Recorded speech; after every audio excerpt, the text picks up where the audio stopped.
Pengenalan alat-alat laboratorium serta kegunaannya. Baik, yang pertama yaitu gelas ukur. Fungsi gelas ukur adalah sebagai alat untuk mengukur volume larutan, mulai dari volume 10 ml hingga 2 liter gelas. Gelas ukur berbentuk pipa dan umumnya terbuat dari plastik yang dilengkapi dengan bawah yang lebar sebagai untuk kaki menjaga kestabilan gelas ukur.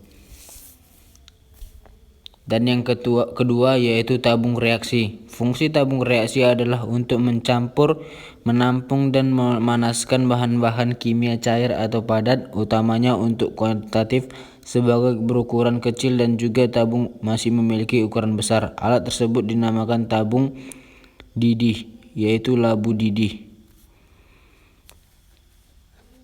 Dan yang ketiga yaitu labu Erlenmeyer. Fungsi labu Erlenmeyer adalah untuk mencampur, mengukur, dan menyimpan cairan. Umumnya Erlenmeyer terbuat dari kaca bersilikat sehingga dapat tahan ketika dipanaskan. Ukuran labu Erlenmeyer bervariasi mulai dari 50 sampai 500 ml. Dan yang keempat yaitu gelas beker atau gelas piala. Gelas yang sering disebut gelas piala dan gelas kimia ini adalah alat laboratorium yang berfungsi sebagai penampung. Alat berbentuk silinder dengan alas datar ini biasanya digunakan untuk kimia dengan sifat korosif yang terbuat dari PPTE dan untuk mencegah terjadinya kontaminasi atau hilangnya cairan. Gelas ini biasa dipasangkan dengan gelas arloji sebagai. Dan yang kelima yaitu pipet tetes. Pipet digunakan untuk memindahkan volume cairan yang telah diukur. Alat ini terdiri dari beberapa jenis dengan bentuk, fungsi, dan tingkat ketelitian yang berbeda. Macam-macam pipet diantaranya yaitu pipet tetes, pipet ukuran, dan pipet volume. Dan yang keenam adalah kaki tiga. Kaki tiga dalam alat laboratorium adalah besi yang mempunyai 3 kaki yang memiliki fungsi sebagai penyangga ring. Fungsi kaki tiga adalah sebagai peralatan kawat kasa dan penyangga ketika proses pemanasan sedang dilaksanakan. Dan yang ketujuh adalah rak tabung reaksi. Rak tabung reaksi adalah alat yang umumnya terbuat dari kayu. Ia mempunyai 12 lubang dengan 12 cekungan di bawahnya untuk menyimpan tabung reaksi. Ukuran rak ini sekitar 20 x 10 cm. Pada bagian lainnya terdapat 6 batang kayu yang berfungsi sebagai tempat tabung reaksi dikeringkan. Secara ringkas, fungsi tabung reaksi adalah sebagai tempat menyimpan tabung reaksi, mengeringkan dan menjaga tabung reaksi agar tidak berjamur.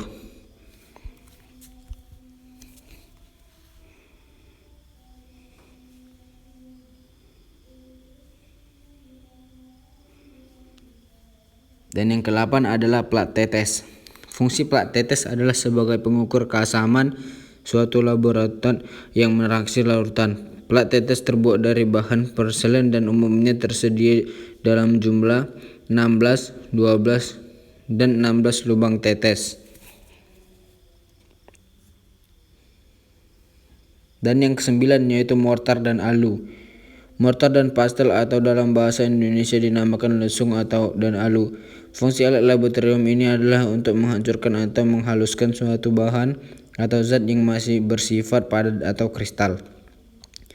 Dalam laboratorium biologi, mortar dan alu ini juga digunakan untuk menghancurkan atau menghaluskan bahan-bahan plastik seperti daun, biji-biji, akar protein, dan lain-lain.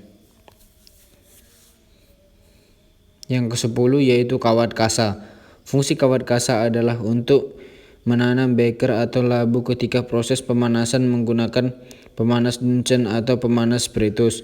Kawat kasa juga bertopang alat kaki tiga pada bagian bawahnya untuk membuat proses pemanasan berjalan maksimal seperti yang kita inginkan. Dan yang ke-11 yaitu batang pengaduk. Batang pengaduk digunakan untuk mencampur cairan dengan bahan kimia untuk keperluan praktek di laboratorium. Batang pengaduk umumnya terbuat dari kaca perjal bersilikat. Ukurannya hampir sama dengan sebutan minuman sedikit panjang dengan ujung membulat. Baik, demikianlah hasil video yang saya dapat berikan. pada tugas praktikum kali ini. Mohon maaf apabila banyak kekurangan. Terima kasih ya Bu.